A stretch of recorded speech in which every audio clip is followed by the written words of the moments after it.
بیوی جو ہے وہ قاسم کی شکل میں دیکھی ہے. نہیں, انہوں نے کہا قاسم میاں دلہن کی شکل میں آئے ہیں.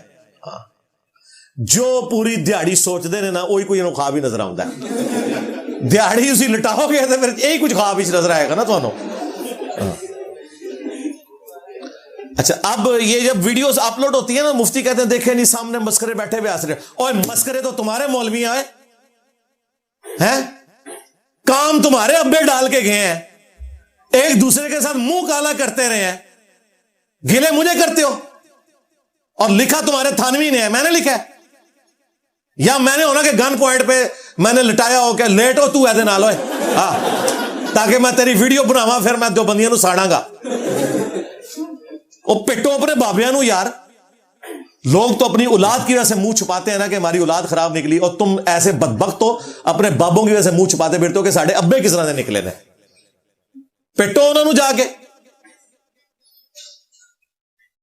ہم بزرگوں کی قبروں اور سینوں سے جائز طریقے سے فیض لینے کے قائل ہیں. اے جی سینے سے فیض اور قبر سے فیض بھی اسی روایت ثلاثہ میں لکھا ہے کہ جی قاسم میاں مرنے کے 6 سال کے بعد قبر سے نکلے, خواب میں نہیں بیداری میں, دیوبند کے 2 مولویوں کی صلح کرا کے دوبارہ قبر میں چلے گئے. اے بریلوی لکھن تے مشرک, تسی لکھو تے مواحد, نسے تو ہے. تو یہ کام پیچھے سے خراب ہوا ہے بھائی. ہاں, اور ان چیزوں کو ہائی لائٹ کرنے سے کسی کو برا نہیں ماننا چاہیے. یار تم سے تو کرسچنز اچھے نکل آئے ہیں. انہوں نے سپاٹ لائٹ فلم بنائی ہے ویٹیکن سٹی کے جو بشپ ہے نا وہاں بیٹھے ہوئے, جو لڑکوں کے ساتھ کرتے ہیں منہ کالا, اور جو وہاں پہ نندے ہیں ان کے ساتھ جو کچھ کرتے ہیں وہ, انہوں نے اس کے اوپر فلم بنائی ہے باقاعدہ, اور کنفیشن کیا انہوں نے ویڈیوز میں آ کے کہ جی یار یہ کرتے ہیں یہاں پہ ہی لوگ. ادھر تو کسی نے نہیں کہا جی کرسچینٹی بدنام ہو رہی ہے. تم لوگ مسجد کے محرابوں میں کھڑے ہو کے یہ کام ڈالو, اور جب ہم ہائی لائٹ کریں تو کہتے ہیں انجینئر صاحب بدنام کرتے ہیں.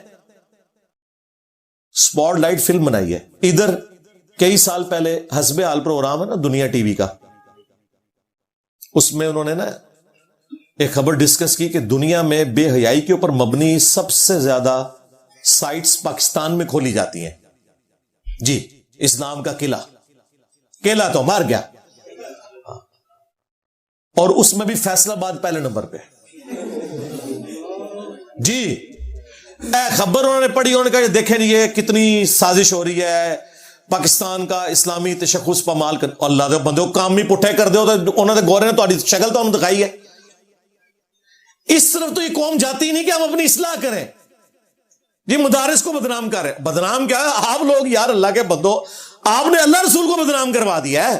مجھے بتائیں محراب کے اندر کھڑے ہو کے, اب مجھے بتائیں میں کسی مسجد میں کھڑا ہوں اور محراب میں پہلی صف میں کھڑا ہوں, تو اللہ ہی کرے کہ مطلب میرے دماغ میں خیال نہ آئے کہ یہ محراب کے اندر وہ مولوی یہ کر رہا تھا. یہ تو ہمارے دماغ سے نہیں اب چیز جانی, تاکہ ہم نان مسلمز کو, ایتھیسٹ کو, لبرلز کو یہ میسج دیں کہ ان لوگوں کا اسلام سے کوئی تعلق نہیں ہے جو یہ اس طرح کی مسجد میں حرکتیں کر رہے ہیں, نہ یہ قرآن و سنت کی تعلیمات کے کسٹوڈین ہیں.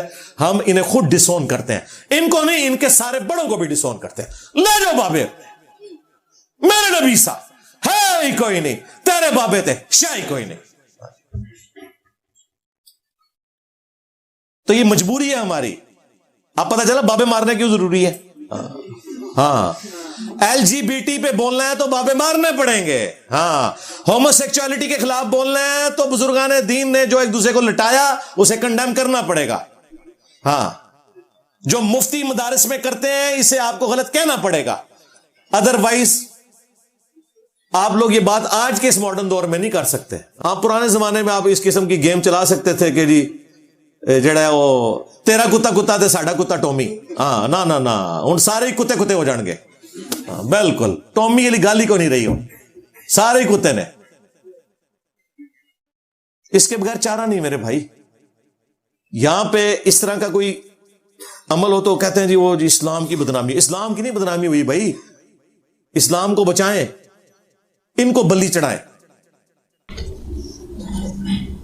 علی بھائی آپ کی ایک ویڈیو میں شیخ زبیلی زئی صاحب آپ کے اوپر ہاتھ پھیر رہے ہیں, عاشق صادق کی طرح, اس کے بارے میں کچھ بولیں. یار دیکھو وہ ویڈیو آپ دیکھ لیں. یہ پتا کیا, ایک نقطے سے محرم کو مجرم کرنا چاہتے ہیں, اس کا فیصلہ گھوڑے سے کروا لیتے ہیں کہ میاں, اور اس میں کیا فرق ہے.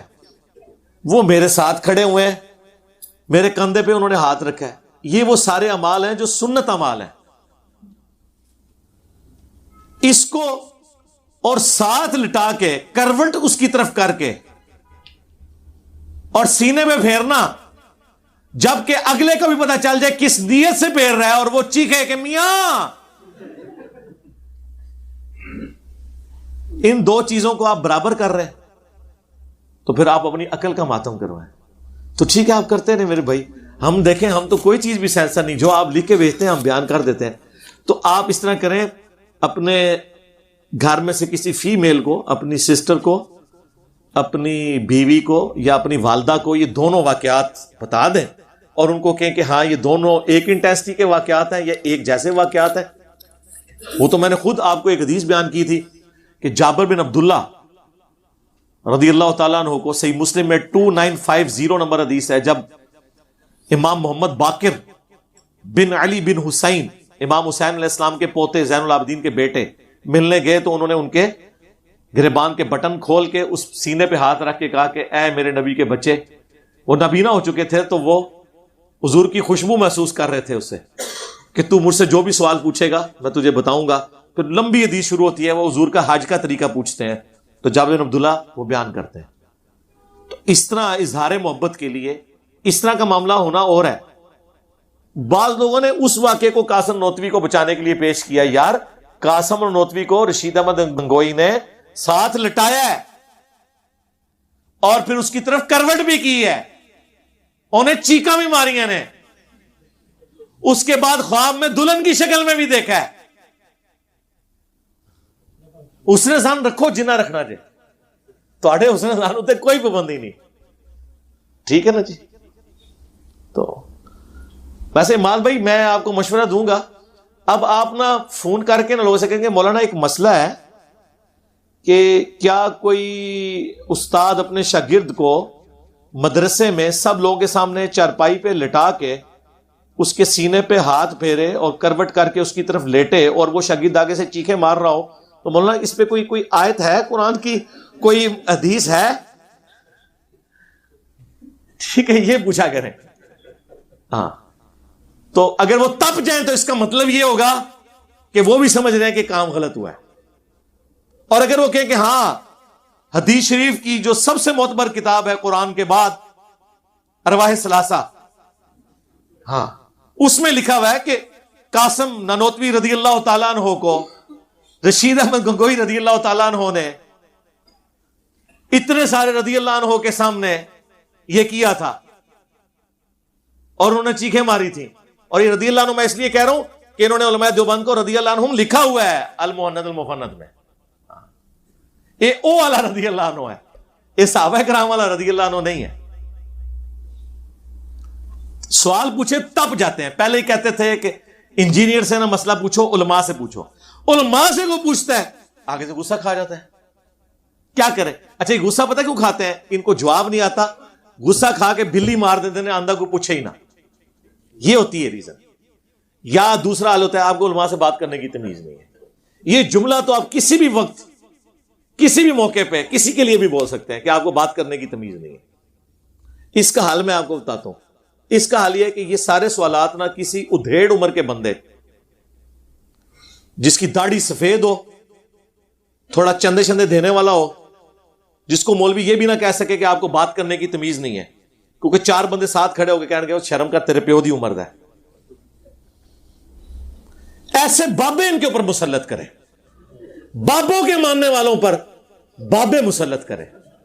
میں تمہیں سولوشن دے رہا, انہاں دا علاج ہے ساڈے کول اللہ کے فضل سے.